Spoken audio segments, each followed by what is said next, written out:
퇴직하던 날 통장에 2억 3천만 원이 찍혔습니다. 30년을 다닌 값이었습니다.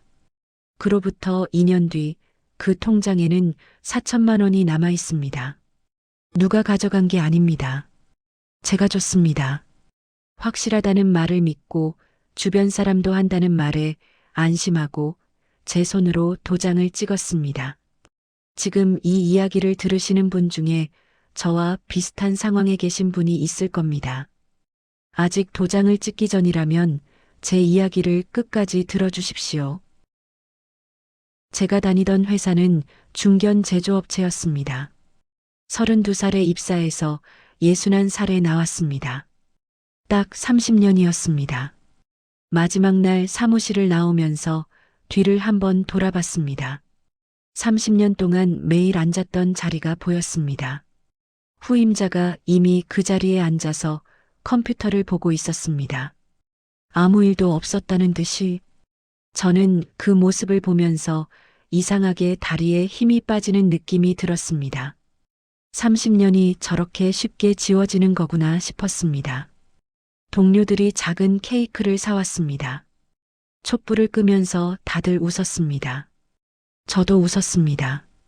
이제 자유다, 고생했다, 잘 쉬어라, 그런 말들을 들었습니다. 고맙다고 했습니다. 그런데 건물을 나와서 버스를 탔을 때 이상하게 눈물이 났습니다. 기쁜 건지 무서운 건지 몰랐습니다. 창밖을 보면서 혼자 생각했습니다. 내일부터 나는 뭘 하는 사람인가? 그 질문에 답이 없었습니다. 30년 동안 그 질문을 한 번도 해본 적이 없었습니다. 회사가 곧 저였으니까요. 회사가 없어진 저는 처음이었습니다. 집에 오자마자 통장을 열어봤습니다. 퇴직금 2억 3천만 원이 찍혀 있었습니다. 30년의 값이 숫자로 표현되니 뭔가 묘했습니다. 많다면 많고 적다면 적은 금액이었습니다. 저는 그 숫자를 한참 들여다봤습니다. 처음에는 뿌듯했습니다. 그런데 그 뿌듯함이 채 5분도 가지 않았습니다. 아내가 옆에서 말했습니다. 이 돈 어떻게 할 거야? 저는 대답을 못했습니다. 그날 밤 잠이 오지 않았습니다. 계산을 해봤습니다. 국민연금은 65살부터 나옵니다. 아직 4년이 남았습니다. 제 연금이 월 85만 원, 아내 연금이 월 55만 원, 합쳐서 140만 원이었습니다. 우리 부부 한 달 생활비가 아무리 아껴도 250만 원은 됐습니다. 매달 110만 원이 부족하다는 계산이 나왔습니다. 연금 나오기 전 4년 동안은 퇴직금에서 생활비 전부를 꺼내 써야 했습니다. 연금이 나오기 시작해도 부족분을 계속 채워야 했습니다. 2억 3천만 원이 언제 바닥나는지 계산해 봤습니다. 빠르면 12년, 길어봤자 15년이었습니다. 제 나이 76에 통장이 비는 겁니다.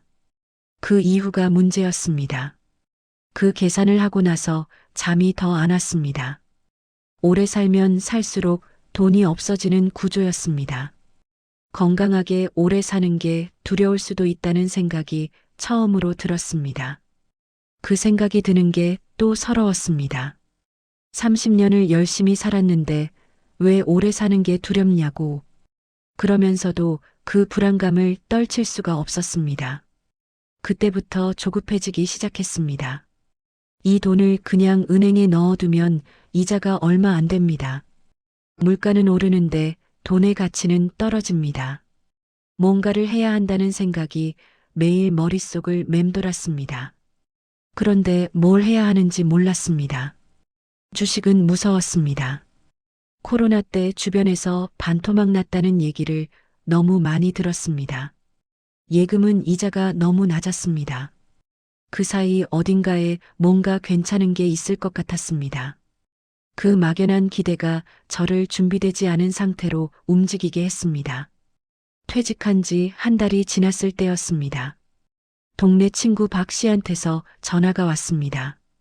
박 씨는 저보다 2살 많았고 저보다 1년 먼저 퇴직을 한 사람이었습니다. 밥이나 먹자고 했습니다. 오랜만에 만난 박 씨 얼굴이 좋아 보였습니다. 이상하게 여유로워 보였습니다. 저는 그게 먼저 눈에 들어왔습니다. 퇴직 후 불안감에 잠을 못 자는 저와 달리 박 씨는 편안해 보였습니다. 뭔가 안정이 됐나 싶었습니다. 밥을 먹다가 박 씨가 말을 꺼냈습니다. 나 요즘 괜찮은 거 하나 하고 있어. 수익이 조금씩 나와. 저는 귀가 열렸습니다. 뭔데? 박 씨가 상가 투자라고 했습니다. 지방 신도시 쪽 상가인데 정부 개발 계획이 확정된 지역이라 안전하다고 했습니다. 임대 수익이 매달 나오고 나중에 시세 차익도 기대할 수 있다고 했습니다. 박 씨가 이미 수익을 받고 있다는 말에 저는 더 집중해서 들었습니다. 박 씨가 거짓말할 사람이 아니라는 걸 30년 넘게 알고 지내면서 알고 있었습니다.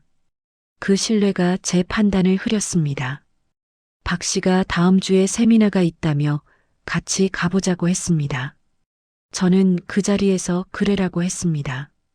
집에 와서 아내한테 얘기했습니다. 아내가 괜찮은 거 맞아? 라고 물었습니다. 저는 박 씨가 이미 하고 있다고 했습니다. 아내가 더 묻지 않았습니다. 저도 더 알아보지 않았습니다. 박 씨가 한다는 말이 이미 충분한 검증처럼 느껴졌습니다. 지금 생각하면 그때 아내 말에 귀를 기울였어야 했습니다. 아내의 괜찮은 거 맞아? 라는 한마디가 제가 스스로에게 했어야 할 질문이었습니다. 그 질문을 진지하게 받아들이지 않은 게 모든 것의 시작이었습니다. 세미나가 열린 곳은 강남 쪽 오피스 건물 8층이었습니다. 엘리베이터를 타고 올라가면서 박 씨가 말했습니다. 부담 갖지 마. 그냥 들어보는 거야. 저는 고개를 끄덕였습니다. 그런데 엘리베이터 문이 열리는 순간부터 뭔가 준비된 느낌이 났습니다. 복도에 안내 직원이 서 있었고 세미나실 입구에는 깔끔하게 인쇄된 배너가 세워져 있었습니다. 투자 설명회 치고는 꽤 공을 들인 자리였습니다. 안으로 들어가니 의자가 30개쯤 됐는데 이미 대부분 차 있었습니다. 저는 앉으면서 주변을 살펴봤습니다. 저와 비슷한 나이대가 대부분이었습니다. 50대 후반에서 60대 초반으로 보이는 남녀였습니다. 단정하게 차려입은 분들이 많았습니다. 어딘가 저처럼 퇴직 후에 뭔가를 찾고 있는 사람들이라는 느낌이 들었습니다. 그 공통점이 그 자리를 이상하게 편안하게 만들었습니다. 나만 이런 게 아니구나 하는 느낌이었습니다. 지금 생각하면 그 편안함이 함정이었습니다. 잠시 후 발표자가 들어왔습니다. 30대 중반으로 보이는 남자였습니다. 키가 크고 정장이 잘 맞았습니다. 말을 시작하자마자 목소리가 안정적이고 자신감이 넘쳤습니다. 서두르지 않았습니다. 천천히 또렷하게 듣는 사람이 이해할 수 있는 속도로 말했습니다. 저는 그 말투에서 첫 번째 신뢰감을 느꼈습니다. 사기꾼은 빠르게 말하고 정직한 사람은 천천히 말한다는 막연한 편견이 있었습니다. 그 편견이 저를 방심하게 했습니다. 내용은 지방 신도시 상가 분양이었습니다. 발표자가 지도를 띄웠습니다. 어느 지방 도시 외곽이었습니다. 빨간 선으로 개발 예정 구역이 표시돼 있었고 그 안에 상가 위치가 표시돼 있었습니다. 발표자가 설명했습니다. 정부의 신도시 개발 계획이 확정됐고 해당 지역의 대규모 아파트 단지 입주가 예정돼 있으며 광역 교통망이 연결되는 호재까지 있다고 했습니다. 슬라이드마다 공문서처럼 보이는 자료가 첨부돼 있었습니다. 도시개발 관련 보도자료, 지자체 발표문처럼 보이는 문서들이었습니다. 저는 그 자료들을 보면서 이게 그냥 개인 업체가 하는 얘기가 아니라 정부 정책과 연결된 사업이라는 인상을 받았습니다. 수익률 슬라이드가 나왔습니다. 연 6%에서 8%라고 했습니다. 옆에 비교 자료가 있었습니다. 은행 정기예금 연 3%대, 국채 연 3.5%대와 나란히 놓인 숫자였습니다. 2배 가까운 수익률이었습니다. 저는 그 숫자를 보면서 가슴이 약간 뛰었습니다. 매달 생활비가 부족하다는 계산을 하며 잠 못 자던 밤들이 생각났습니다. 이 수익률이면 부족분을 메울 수 있겠다는 생각이 들었습니다. 그 계산이 머릿속에서 자동으로 돌아갔습니다. 발표가 끝나고 질문 시간이 됐습니다. 저는 손을 들었습니다. 혹시 리스크는 없습니까? 발표자가 잠깐 웃었습니다. 준비된 웃음이었습니다. 좋은 질문 주셨습니다.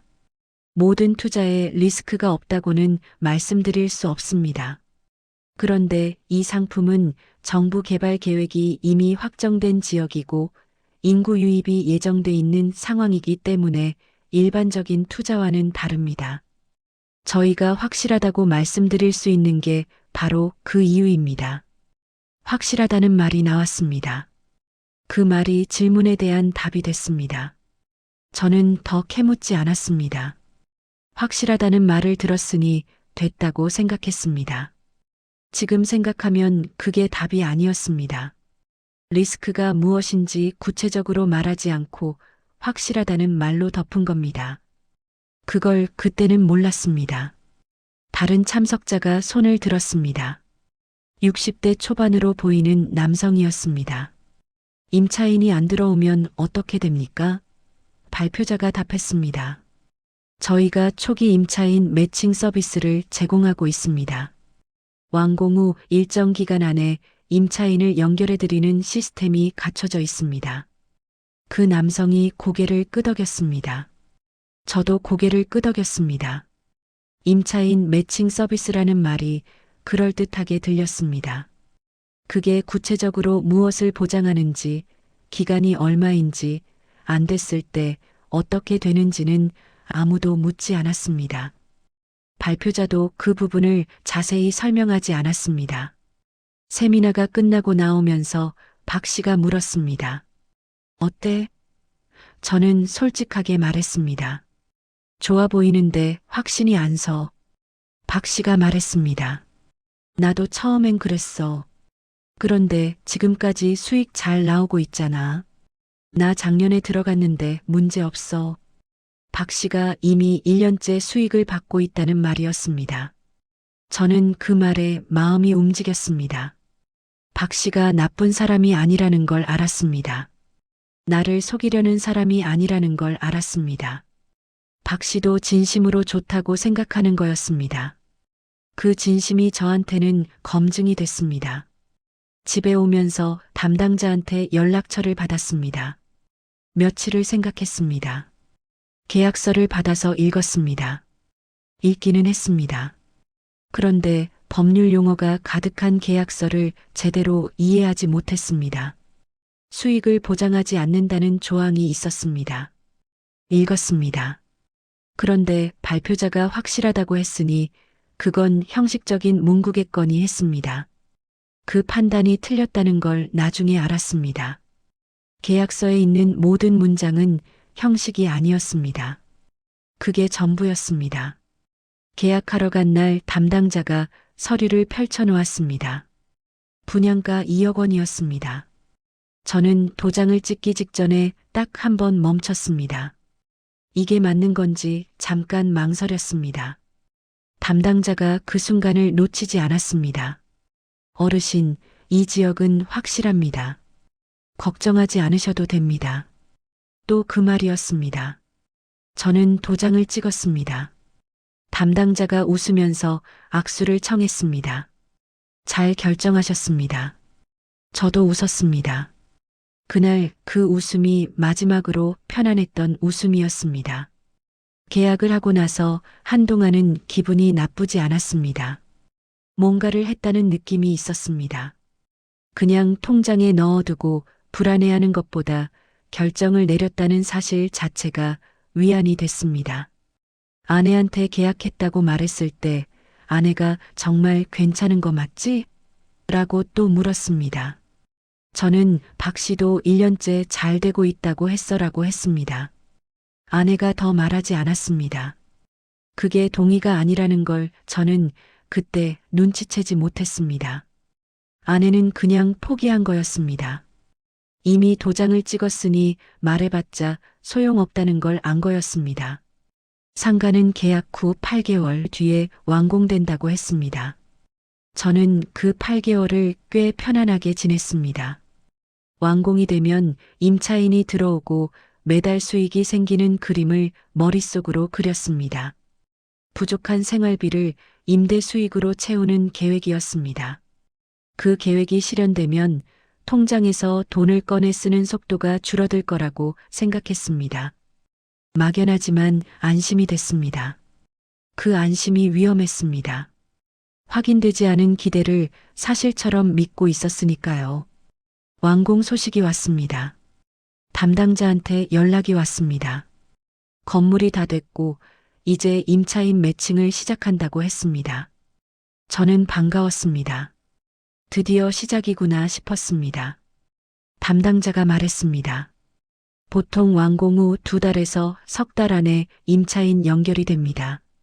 조금만 기다려주세요. 2달에서 3달이라고 했습니다. 저는 그 말을 믿고 기다렸습니다. 1달이 지났습니다. 아무 연락이 없었습니다. 제가 먼저 전화를 했습니다. 임차인은 어떻게 됐습니까? 담당자가 말했습니다. 현재 여러 군데 문의가 들어오고 있습니다. 곧 연결될 것 같습니다. 곧이라는 말을 믿었습니다. 2달이 지났습니다. 또 전화를 했습니다. 아직 진행 중입니다. 요즘 경기가 좀 어렵다 보니 시간이 조금 더 걸리고 있습니다. 경기 탓을 했습니다. 저는 그 말도 그냥 들었습니다. 그러다 관리비 고지서가 나왔습니다. 완공 후 첫 달부터 바로 나왔습니다. 빈 상가인데 관리비가 나온다는 게 처음에 이상했습니다. 담당자한테 물었더니 건물 공용 관리비는 임차 여부와 관계없이 나온다고 했습니다. 금액을 보니 월 25만 원이었습니다. 작은 금액이 아니었습니다. 임대 수익은 없는데 관리비는 매달 나가기 시작했습니다. 저는 그 첫 달 관리비를 내면서 이상한 기분이 들었습니다. 돈을 받아야 하는 상황인데 오히려 돈을 내고 있는 겁니다. 3달째가 됐습니다. 여전히 임차인이 없었습니다. 저는 이번엔 전화가 아니라 직접 찾아갔습니다. 담당자 사무실에 앉아서 진행 상황을 물었습니다. 담당자가 태블릿을 꺼내서 화면을 보여줬습니다. 문의업체 목록이라고 했습니다. 몇 개 이름이 적혀 있었습니다. 저는 그걸 보면서 조금 안심했습니다. 그래도 문의는 오고 있구나 싶었습니다. 담당자가 말했습니다. 신도시 상권은 형성되는데 시간이 걸립니다. 6개월에서 1년 정도는 이런 경우가 많습니다. 6개월에서 1년이라는 말은 계약할 때 들은 말이 아니었습니다. 그때는 2달에서 3달이라고 했습니다. 저는 그 말의 차이를 지적했습니다. 담당자가 말했습니다. 처음 말씀드린 건 일반적인 경우고 이 지역은 개발이 진행 중이라 조금 더 걸릴 수 있습니다. 말이 바뀐 겁니다. 저는 그 자리에서 뭔가 이상하다는 걸 느꼈습니다. 그런데 느낌을 확신으로 바꾸지 못했습니다. 아직 1년도 안 됐으니까 기다려봐야 한다는 생각이 더 컸습니다.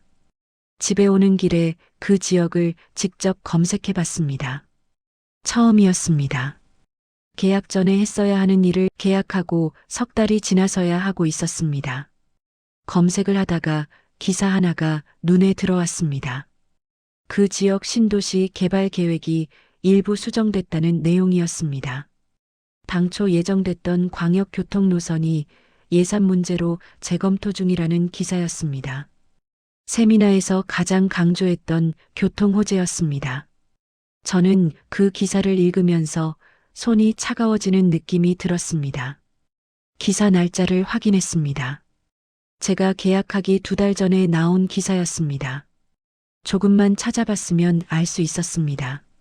세미나 들으러 가기 전에 딱 한 번만 검색했어도 나왔을 내용이었습니다. 저는 그 기사를 보면서 한동안 핸드폰을 내려놓지 못했습니다.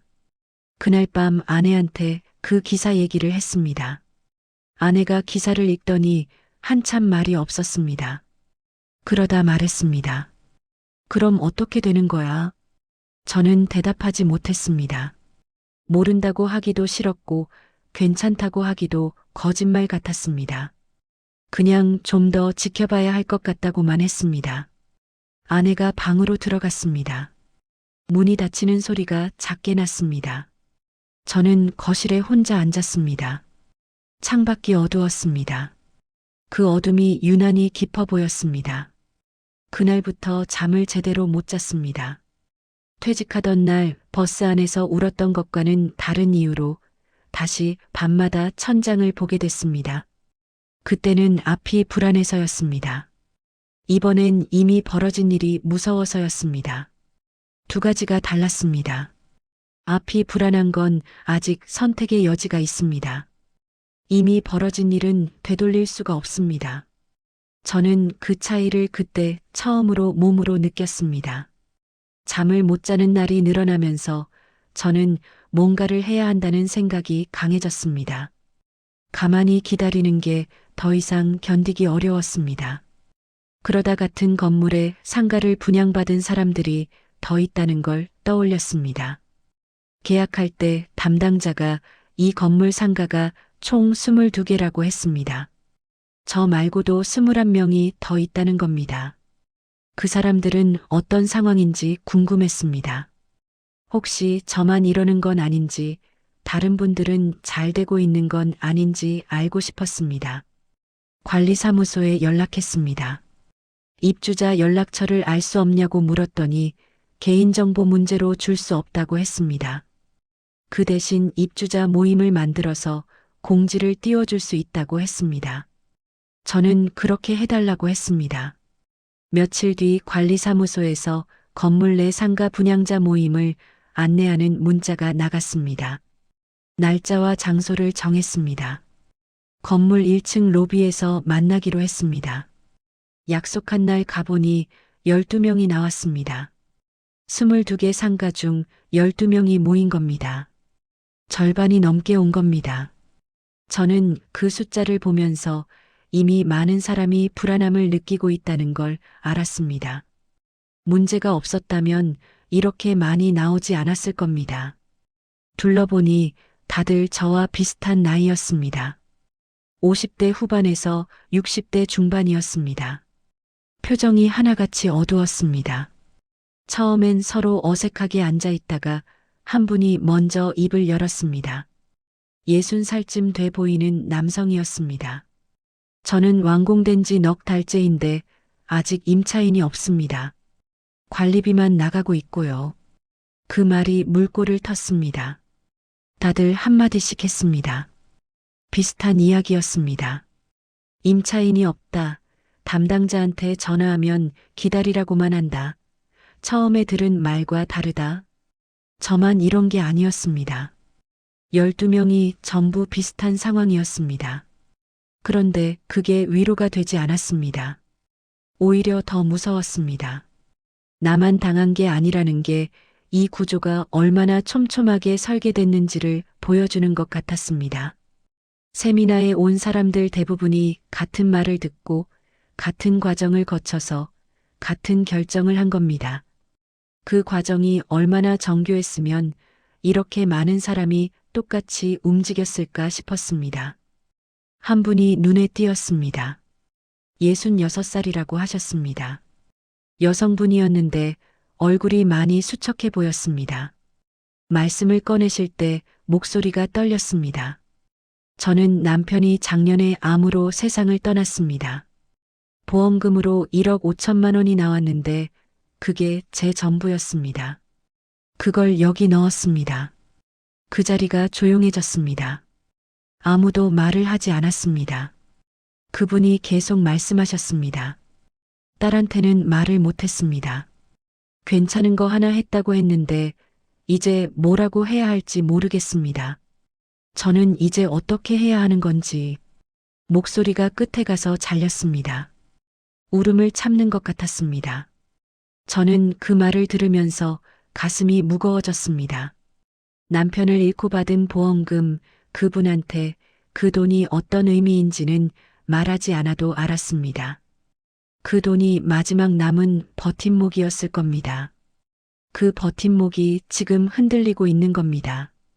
저는 2억 원을 넣었지만 그래도 조금은 남아 있었습니다. 그분은 전부였습니다. 그 차이가 그 자리에서 명확하게 느껴졌습니다. 모임에서 대책을 논의했습니다. 분양사의 집단으로 항의하자는 얘기가 나왔습니다. 소비자원에 신고하자는 얘기도 나왔습니다. 변호사를 선임해서 법적 대응을 하자는 얘기도 나왔습니다. 저는 그 논의에 적극적으로 참여했습니다. 뭔가를 해야 한다는 마음이 강했습니다. 그냥 앉아서 당하고만 있을 수 없었습니다. 일단 분양사에 공식 항의 공문을 보내기로 했습니다. 제가 문구를 작성하겠다고 했습니다. 12명이 서명하기로 했습니다. 집에 와서 공문을 작성했습니다. 세미나에서 들은 내용과 실제 상황의 차이, 임차인 매칭 서비스 미이행, 교통호재 변경에 대한 사전 고지 미흡을 담았습니다. 12명이 서명한 공문을 분양사에 보냈습니다. 답변이 일주일 만에 왔습니다. 내용을 읽으면서 손에 힘이 빠졌습니다. 부동산 시장 상황이 어렵고 임차인 매칭은 계속 노력 중이며 교통계획 변경은 저희 회사 소관 사항이 아니라는 내용이었습니다. 마지막 줄에 고객 여러분의 불편을 안타깝게 생각합니다라고 적혀 있었습니다. 안타깝다는 말이었습니다. 책임진다는 말은 한 글자도 없었습니다. 그 답변을 모임 단톡방에 공유했습니다. 다들 반응이 비슷했습니다. 예상했다는 반응과 그래도 이렇게까지 할 줄은 몰랐다는 반응이 섞였습니다. 그 중에서 한 분이 이런 말을 남겼습니다. 우리가 계약서 사인할 때부터 이미 증거였을 수도 있습니다. 그 문장이 단톡방에 올라오고 한동안 아무도 말을 하지 않았습니다. 저는 그 문장을 읽으면서 뭔가가 뚝 끊어지는 느낌이 들었습니다. 맞는 말이었습니다. 계약서에 수익을 보장하지 않는다는 조항이 있었습니다.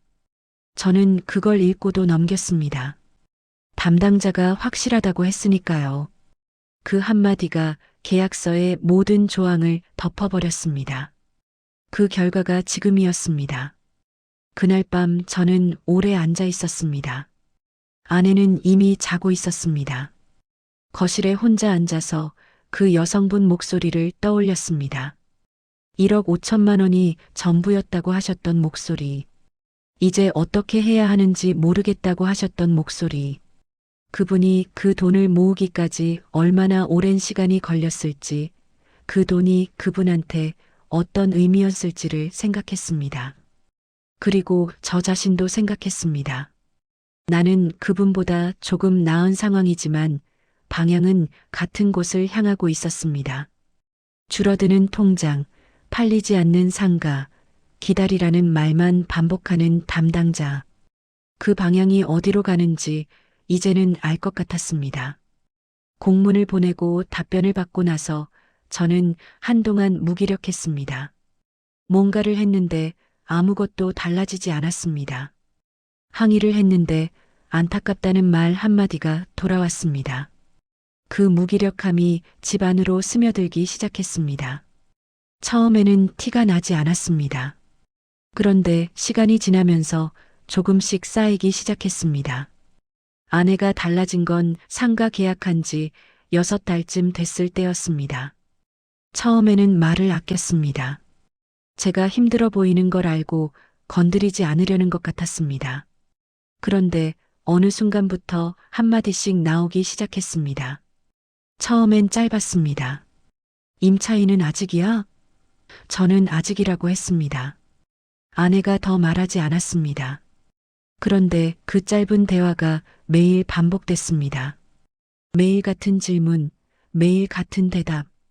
그게 쌓이면서 집안 공기가 무거워졌습니다. 한 달쯤 지나자 아내 말이 조금 길어졌습니다. 그때 왜 그렇게 서둘렀어? 저는 그 말을 듣고 아무 대답도 하지 않았습니다. 할 말이 없었습니다. 맞는 말이었으니까요. 서둘렀습니다. 제대로 알아보지 않았습니다. 확실하다는 말 한마디에 2억 원을 넣었습니다. 그걸 아내도 알고 저도 알았습니다. 그런데 그 말을 들을 때마다 가슴이 쓰렸습니다. 맞는 말이라서 더 쓰렸습니다. 틀린 말이었으면 반박이라도 했을 겁니다. 어느 저녁이었습니다. 밥을 먹다가 아내가 말했습니다. 박 씨는 지금 어떻대? 저는 숟가락을 잠깐 멈췄습니다. 박 씨도 같은 상황이라는 걸 알고 있었습니다. 아내도 그걸 알면서 묻는 것 같았습니다. 저는 박 씨도 비슷해라고만 했습니다. 아내가 말했습니다. 박 씨 말 믿고 들어간 거잖아. 저는 그 말에 숟가락을 내려놨습니다. 밥이 넘어가지 않았습니다. 아내가 틀린 말을 한 게 아니었습니다. 맞는 말이었습니다.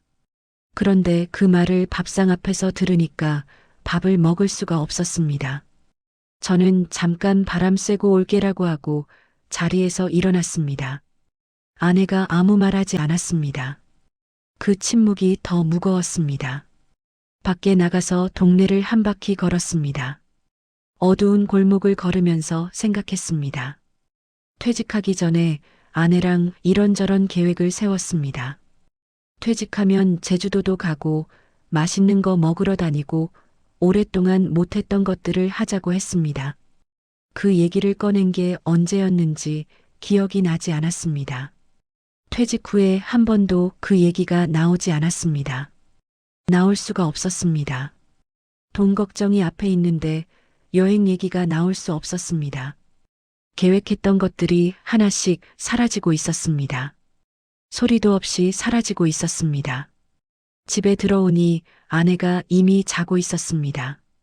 저는 거실에 앉아서 통장을 열어봤습니다. 계약하기 전 2억 3천만 원이었던 잔액이 1억 3천만 원으로 줄어 있었습니다. 6개월 동안 1억이 줄었습니다. 생활비와 상가 관리비가 매달 나가는 것이었습니다. 이 속도라면 1년도 안 돼서 절반 아래로 내려갈 것 같았습니다. 계산을 다시 했습니다. 연금이 나오기까지 아직 3년 반이 남아 있었습니다. 이 속도로 줄어들면 연금이 나오기 전에 통장이 위험해질 수도 있었습니다. 그 계산을 하면서 손이 떨렸습니다. 다음 날 아침 아들한테서 전화가 왔습니다. 안부 전화였습니다. 목소리가 평소와 다르지 않았습니다. 저도 평소처럼 대답했습니다. 그런데 아들이 말했습니다. 아버지, 무슨 일 있어요? 어머니가 요즘 아버지 걱정을 많이 하시는 것 같던데. 아내가 아들한테 뭔가를 말한 모양이었습니다. 직접적으로 말하지는 않았지만 분위기를 전한 것 같았습니다. 저는 처음엔 괜찮다고 했습니다. 아들이 진짜요? 라고 되물었습니다. 그 한마디에 제가 무너졌습니다. 결국 말했습니다. 퇴직금으로 상가를 샀는데 임차인이 안 들어오고 있다고, 관리비만 나가고 있다고, 통장이 생각보다 빠르게 줄고 있다고 했습니다. 아들이 한동안 말이 없었습니다. 그러다 말했습니다. 얼마 넣었어요? 2억이라고 했습니다. 또 침묵이 흘렀습니다. 아들이 말했습니다. 아버지, 왜 그런데 그렇게 많이 넣었어요? 나무라는 게 아니었습니다. 목소리에 걱정이 담겨 있었습니다. 그런데 그 걱정 어린 목소리가 나무람보다 더 아팠습니다. 저는 61살의 아들한테 이런 소리를 듣는 아버지가 됐습니다. 퇴직하면 아이들한테 짐이 되지 않겠다고 다짐했는데 그 다짐이 반년 만에 흔들리고 있었습니다. 아들이 말했습니다. 제가 좀 알아볼게요. 팔 수 있는지 다른 방법이 있는지 알아볼게요. 저는 됐어. 내가 신경 쓸 거 없어라고 했습니다. 아들이 아버지, 됐어는 무슨 됐어요라고 했습니다. 저는 전화를 끊고 나서 한참을 앉아 있었습니다. 아들이 알아봐 준다는 말이 고맙고 미안하고 부끄러웠습니다. 세 가지가 동시에 왔습니다. 30년을 일해서 아들한테 뭔가를 해주고 싶었는데 오히려 아들이 저 때문에 걱정을 하게 됐습니다. 저녁에 아내가 말했습니다. 아들한테 말했어? 저는 응이라고 했습니다. 아내가 말했습니다. 잘했어. 혼자 끙끙 앓지 말고. 그 말이 그날 들은 말 중에 가장 따뜻했습니다. 그런데 그 따뜻함이 오래가지 않았습니다. 아내가 덧붙였습니다. 우리 노후가 어떻게 되는 거야? 저는 대답하지 못했습니다. 그 질문에 지금 당장 답할 수 있는 사람이 없었습니다. 저도 아들도 담당자도 아무도 그 질문에 답을 주지 못했습니다. 아들이 알아본다고 했습니다. 며칠 뒤에 연락이 왔습니다. 아들이 부동산 관련 일을 하는 지인한테 물어봤다고 했습니다. 지인이 한 말을 그대로 전해줬습니다. 그 지역 상가는 지금 매물이 꽤 쌓여 있다고 해요. 거래가 잘 안 된대요. 팔려면 시간이 걸릴 것 같다고 했어요. 저는 그 말을 듣고 한동안 핸드폰을 들고 있었습니다. 예상은 했습니다. 그런데 막상 확인이 되니까 가슴이 내려앉았습니다. 시간이 걸린다는 말이 얼마나 걸린다는 건지, 그 기간 동안 관리비는 계속 나가고 통장은 계속 줄어드는데 그게 어디까지 감당이 되는 건지 계산이 되지 않았습니다. 그래도 일단 팔아보기로 했습니다. 손해를 보더라도 팔아서 남은 돈을 지키는 게 낫다는 판단이었습니다. 버티면 오를 거라는 기대보다 지금 당장 출혈을 막는 게 먼저라는 생각이었습니다. 그 판단은 맞았습니다. 문제는 팔리느냐였습니다. 부동산 두 군데에 매물을 내놨습니다. 한 곳은 그 지역 토박이 부동산이었고 한 곳은 온라인 플랫폼이었습니다. 두 곳 모두 비슷한 말을 했습니다. 지금 이 지역 상가 거래가 거의 없습니다. 시간이 걸릴 것 같습니다. 시간이 얼마나 걸리냐고 물었더니 한 곳은 모르겠습니다라고 했고 한 곳은 6개월에서 1년은 봐야 할 것 같습니다라고 했습니다. 저는 그 말을 듣고 집에 왔습니다. 한 달이 지났습니다. 문의가 없었습니다. 두 달이 지났습니다. 부동산에서 연락이 왔습니다. 한 군데서 연락이 온 겁니다. 매수 희망자가 나타났다고 했습니다. 저는 가슴이 뛰었습니다. 드디어 팔리는구나 싶었습니다. 부동산 담당자가 말했습니다. 그런데 제시 금액이 좀 낮습니다. 얼마냐고 물었습니다. 1억 4천만 원입니다. 저는 그 숫자를 듣고 말이 막혔습니다. 2억에 산 건데 1억 4천에 사겠다는 겁니다. 6천만 원 손해였습니다. 부동산 담당자가 말했습니다. 지금 이 지역 시세가 많이 내려갔습니다. 이 가격도 사실 후한 편입니다. 저는 그 자리에서 결정을 못했습니다. 6천만 원이 너무 컸습니다. 2억을 넣었는데 1억 4천을 받으면 6천만 원을 그냥 잃는 겁니다. 조금만 더 기다리면 오르지 않을까 하는 생각이 들었습니다. 부동산 담당자한테 조금만 생각해 보겠다고 했습니다. 담당자가 말했습니다. 너무 오래 생각하시면 안 됩니다. 매수자가 다른 데에 계약하면 끝납니다. 저는 알겠다고 했습니다. 그리고 생각했습니다. 사흘을 생각했습니다. 사흘째 되던 날 담당자한테 전화했습니다.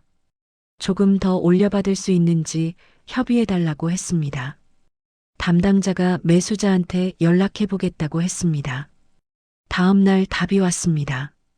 매수자가 그 금액이 마지노선이라고 했습니다. 올릴 수 없다고 했습니다. 저는 그럼 좀 더 기다려보겠다고 했습니다. 담당자가 말했습니다. 신중하게 결정하세요. 그 말투에 아쉬움이 담겨 있었습니다. 저는 전화를 끊고 나서 잘한 건지 못한 건지 바로 알 수 없었습니다. 그로부터 두 달이 더 지났습니다. 그 매수자는 다른 곳을 샀다는 얘기를 나중에 들었습니다. 새로운 문의는 없었습니다. 그 사이 지역 상가 가격이 더 내려갔다는 얘기가 들렸습니다. 부동산 담당자한테 연락했더니 말했습니다. 요즘 더 어렵습니다. 솔직히 말씀드리면 지금은 그 금액에도 살 사람 찾기가 쉽지 않습니다. 저는 그 말을 듣고 전화를 끊었습니다. 그때 팔았어야 했습니다. 6천만 원이 아까워서 기다리다가 기회를 놓친 겁니다. 기다린다고 오르는 게 아닌 상황에서 기다린 겁니다.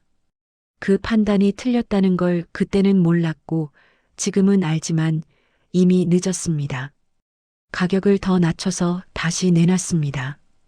1억 2천만 원으로 낮췄습니다. 처음보다 8천만 원을 낮춘 겁니다. 부동산 담당자가 이 가격이면 문의가 올 수도 있다고 했습니다. 그런데 한 달이 지나도 연락이 없었습니다. 2달이 지났습니다. 문의가 한 건 왔는데 상태를 보고 싶다고 해서 현장에 같이 갔습니다. 비어있는 상가를 보더니 그 사람이 말했습니다. 상권이 아직 형성이 안 됐네요. 그리고 연락이 끊겼습니다. 모임 단톡방에서 비슷한 얘기가 올라왔습니다. 다들 내놨지만 팔리지 않는다고 했습니다. 가격을 낮춰도 문의가 없다는 분도 있었습니다. 그 여성분 1억 5천만 원이 전부라고 하셨던 분도 내놨는데 감감무소식이라고 하셨습니다. 그분이 단톡방에 이런 글을 올리셨습니다.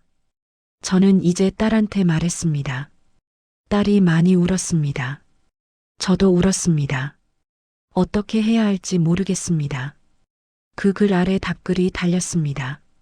다들 위로의 말을 썼지만 해결책을 아는 사람은 없었습니다. 저도 뭔가를 써야 할 것 같았는데 아무것도 쓸 수가 없었습니다. 그 무렵부터 저는 매달 통장을 확인하는 게 두려워지기 시작했습니다. 숫자가 줄어드는 게 보이는데 막을 방법이 없었습니다. 팔리지 않는 상가, 나가는 관리비, 줄어드는 생활비. 이 세 가지가 매달 반복됐습니다. 아내와 대화가 더 줄었습니다. 말을 하면 그 얘기로 돌아오고 그 얘기를 하면 기분이 더 나빠지니까 차라리 말을 안 하는 게 나았습니다. 밥상 앞에서 TV를 보는 시간이 늘었습니다. TV를 보면서 아무 말 없이 밥을 먹었습니다. 퇴직 전에는 상상도 못했던 모습이었습니다. 아들이 가끔 전화를 해서 어떻게 됐냐고 물었습니다. 저는 아직 안 팔렸다고 했습니다. 아들이 그래도 희망을 가지세요라고 했습니다. 저는 고맙다고 했습니다. 전화를 끊고 나서 생각했습니다. 희망을 가지라는 말이 맞는 말인지 모르겠습니다. 희망을 가졌기 때문에 2억을 넣었습니다. 희망을 가졌기 때문에 1억 4천에 팔지 않았습니다. 희망이 항상 옳은 건 아니었습니다. 어떤 상황에서는 희망보다 냉정한 판단이 필요했습니다. 그 냉정함을 처음부터 가졌어야 했는데 저는 그걸 너무 늦게 알았습니다. 상가를 내놓은 지 5달째였습니다. 팔리지 않았습니다. 가격을 한 번 더 낮출지 고민하다가 일단 분양사에 다시 한번 찾아가기로 했습니다. 공문을 보내고 답변을 받은 뒤로 처음 가는 거였습니다. 전화로는 안 되겠다 싶었습니다. 직접 얼굴을 보고 얘기해야 뭔가 달라질 것 같았습니다. 그게 착각이라는 걸 가기 전부터 어느 정도 알았지만 그래도 가야 했습니다. 가만히 있으면 아무것도 안 되니까요. 분양사 사무실은 계약할 때와 같은 자리에 있었습니다. 건물 5층이었습니다. 엘리베이터를 타면서 처음 왔을 때가 생각났습니다. 그때는 기대를 갖고 왔습니다. 이번에는 달랐습니다. 사무실 문을 열었습니다. 직원이 반겼습니다. 담당자를 찾았습니다. 잠시 기다리라고 했습니다. 소파에 앉아서 기다렸습니다. 벽에 새 분양 상품 광고가 붙어 있었습니다. 다른 지역 상가였습니다. 확실한 수익을 자랑하는 문구가 크게 적혀 있었습니다. 저는 그 광고를 보면서 기가 막혔습니다. 여기서 똑같은 말로 또 다른 사람들을 모으고 있구나 싶었습니다. 담당자가 나왔습니다. 계약할 때 봤던 그 사람이었습니다. 잘 결정하셨다고 악수를 청했던 그 사람이었습니다. 저를 보더니 표정이 잠깐 굳었다가 곧 사무적으로 돌아왔습니다. 어떻게 오셨습니까? 저는 자리에 앉아서 지금 상황을 처음부터 설명했습니다. 완공 후 1년이 다 돼가는데 제대로 된 임차인이 들어온 적이 없다는 것, 관리비가 매달 나간다는 것, 팔려고 내놨는데 팔리지 않는다는 것, 처음에 들은 내용과 현실이 너무 다르다는 것을 차분하게 말했습니다. 흥분하지 않으려고 노력했습니다. 감정적으로 말하면 상대방한테 빌미를 줄 것 같았습니다.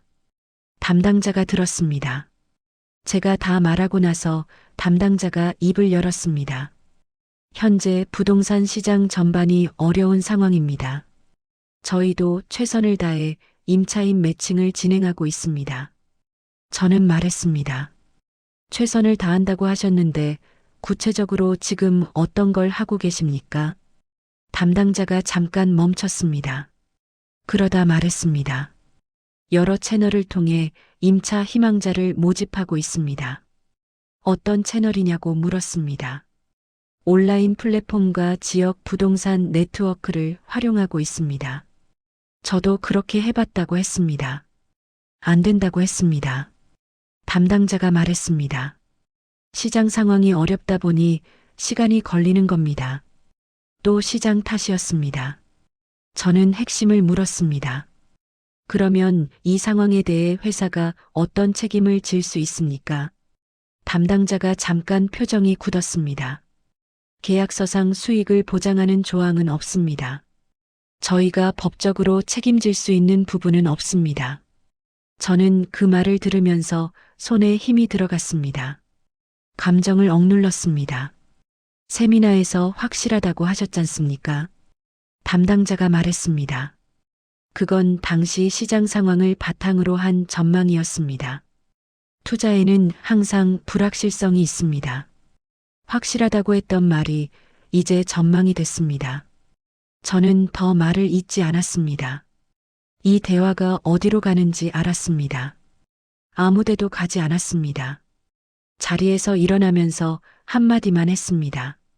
처음에 확실하다고 하셨을 때 그 말 한마디가 얼마나 많은 사람한테 얼마나 큰 영향을 줬는지 한 번만 생각해 보셨으면 합니다. 담당자가 아무 말도 하지 않았습니다. 저는 사무실을 나왔습니다. 엘리베이터를 기다리면서 뒤를 돌아봤습니다. 사무실 문이 닫혀 있었습니다.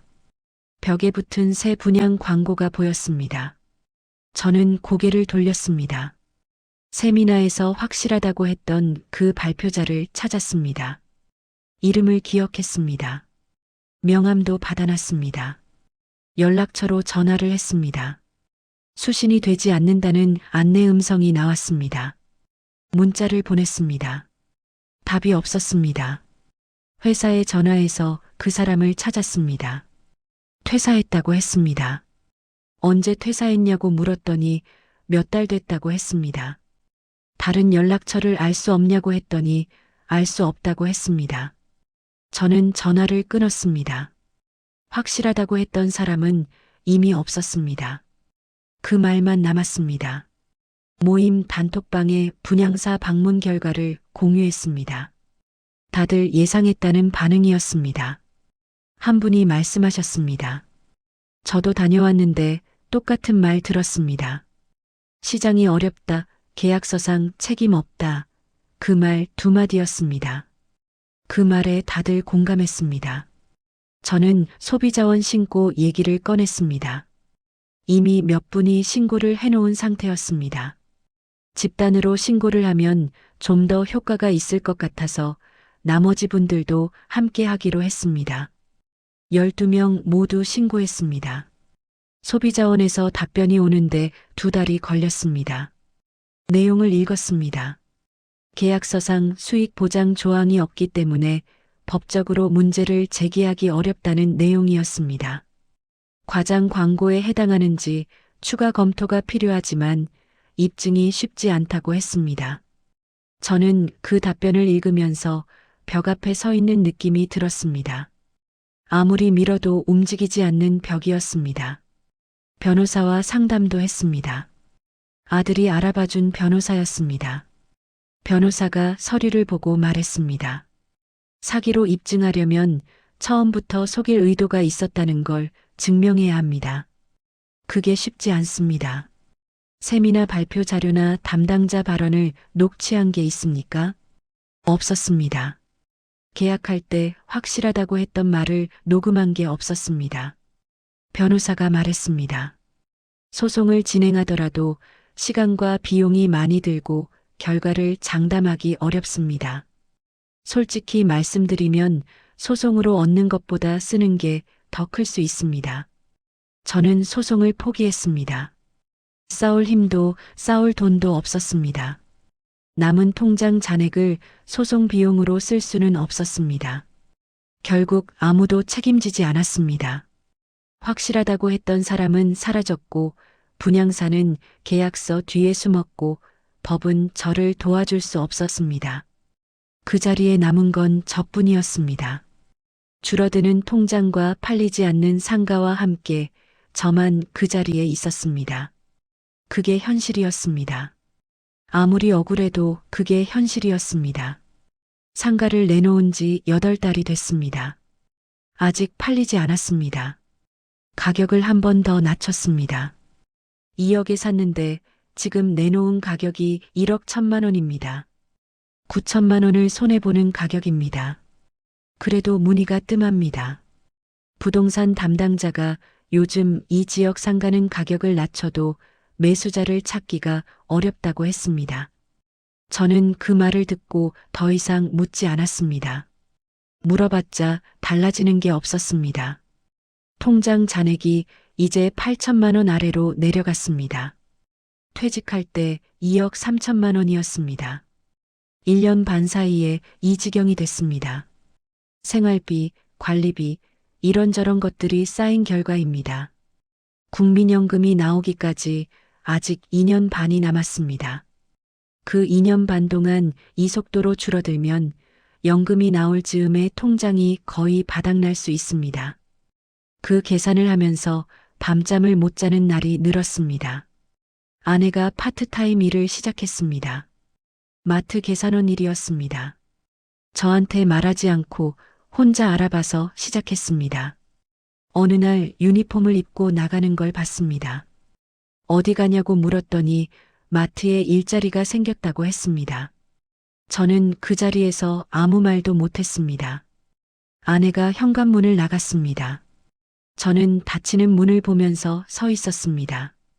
60살에 마트에서 일하는 아내를 만들었습니다. 그 사실이 하루 종일 머릿속을 떠나지 않았습니다. 저도 뭔가를 해야 했습니다. 일자리를 알아봤습니다. 61살에 할 수 있는 일이 많지 않았습니다. 경비, 주차관리, 배달, 보조 같은 것들이 있었습니다. 30년 회사 생활이 이런 자리에서는 아무 의미가 없었습니다. 그래도 넣어봤습니다. 경비 자리 2군데 서류를 넣었는데 한 곳에서 연락이 왔습니다. 나이가 좀 많다고 했습니다. 그냥 안 된다는 말이었습니다. 다른 곳에서는 연락이 아예 없었습니다. 아들이 용돈을 보내겠다고 했습니다. 저는 거절했습니다. 아들이 아버지, 자존심 부릴 때가 아니에요라고 했습니다. 저는 또 거절했습니다. 전화를 끊고 나서 한참 있다가 아들한테 문자를 보냈습니다. 됐다고, 걱정 말라고, 어떻게든 된다고 했습니다. 그 문자를 보내면서 손가락이 떨렸습니다. 어떻게든 된다고 썼는데 어떻게 된다는 건지 저도 몰랐습니다. 그냥 아들한테 그 말을 할 수밖에 없었습니다. 그 무렵 모임 단톡방에서 그 여성분이 오랜만에 글을 올리셨습니다. 1억 5천만 원이 전부라고 하셨던 분이었습니다. 내용은 짧았습니다. 딸이 대출을 받아서 제가 쓸 돈을 마련해 줬습니다. 딸한테 너무 미안합니다. 이 상가만 아니었으면 이런 일은 없었을 텐데요. 그 글 아래 댓글이 달렸습니다. 다들 위로의 말을 썼습니다. 저도 위로의 말을 쓰려다가 멈췄습니다. 딸이 대출을 받아서 어머니 생활비를 댄다는 게 위로의 말로 달라지는 게 아니었습니다. 저는 결국 아무것도 쓰지 못했습니다. 박 씨한테 연락이 왔습니다. 오랫동안 서로 연락을 안 하고 있었습니다. 박 씨가 먼저 문자를 보냈습니다. 한번 보자. 저는 망설이다가 만났습니다. 밥을 먹으면서 박 씨가 말했습니다. 나도 많이 힘들어. 미안하다는 말을 꼭 하고 싶었어. 저는 박 씨 탓이 아니라고 했습니다. 박 씨도 피해자였습니다. 그런데 박 씨가 계속 미안하다고 했습니다. 저는 그 말을 들으면서 이상하게 눈물이 날 것 같았습니다. 참았습니다. 62살 남자가 밥집에서 눈물을 흘릴 수는 없었습니다. 밥을 먹고 헤어지면서 박 씨가 말했습니다. 우리 그래도 건강하게 지내자. 저는 고개를 끄덕였습니다. 그 말이 그날 들은 말 중에 가장 현실적인 말이었습니다. 저는 지금 이 이야기를 왜 하는 걸까요? 동정을 받으려는 게 아닙니다. 억울함을 풀려는 것도 아닙니다. 이미 일어난 일은 되돌릴 수 없습니다. 저는 그걸 압니다.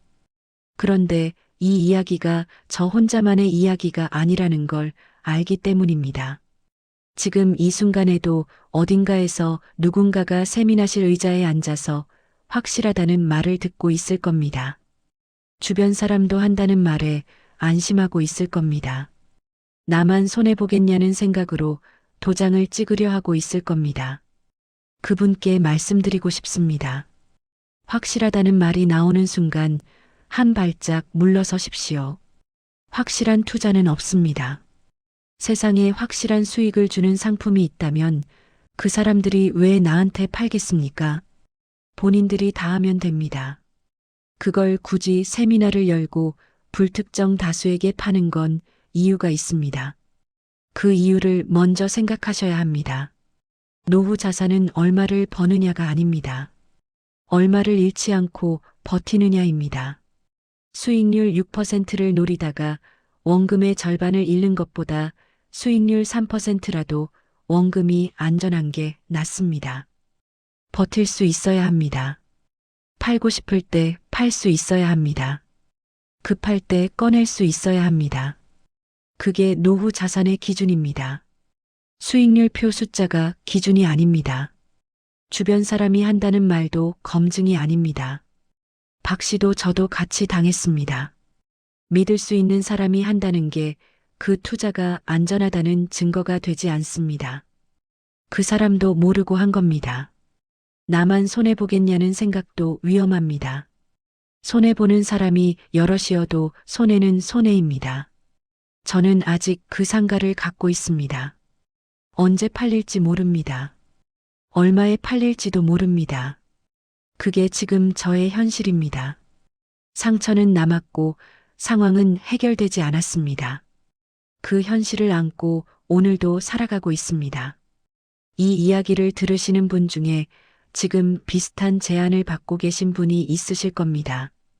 한 가지만 부탁드립니다.